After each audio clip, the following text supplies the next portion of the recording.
What up, my fellow dorks? The Turtle Dork here with a new review for you. So this one I have for you is Dunkirk, the new film by Christopher Nolan. And let me do a synopsis here for you.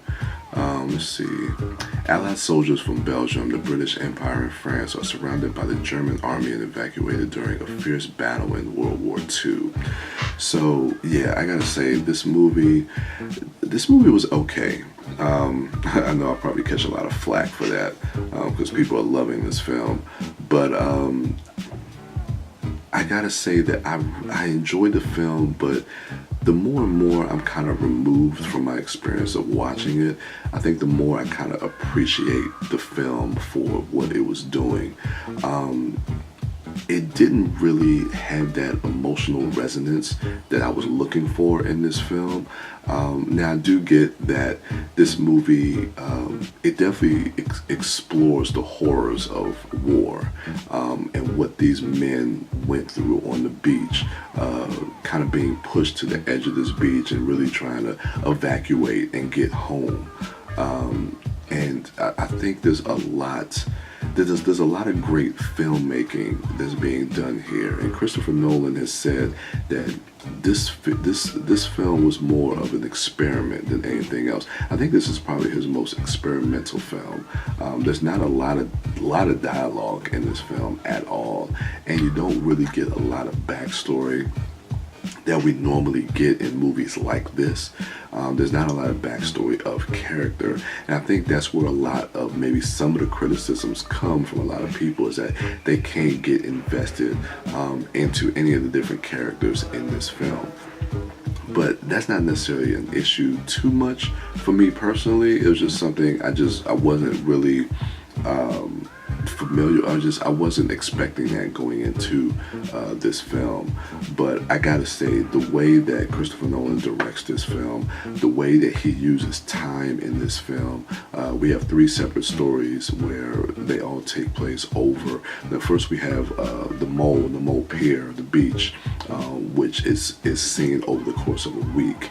Then we have the scenes with Mark Rylance and the civilians that are taking their boats to go and rescue the soldiers at the beach. That takes place over one day. And then you have the air assault with Tom Hardy and two other fighter pilots, and that's over the course of 1 hour. And the way he cuts in between these stories and how these stories interconnect with each other over the course of that 1 week, 1 day, 1 hour, I thought it was done very. It was a very interesting way of playing with time.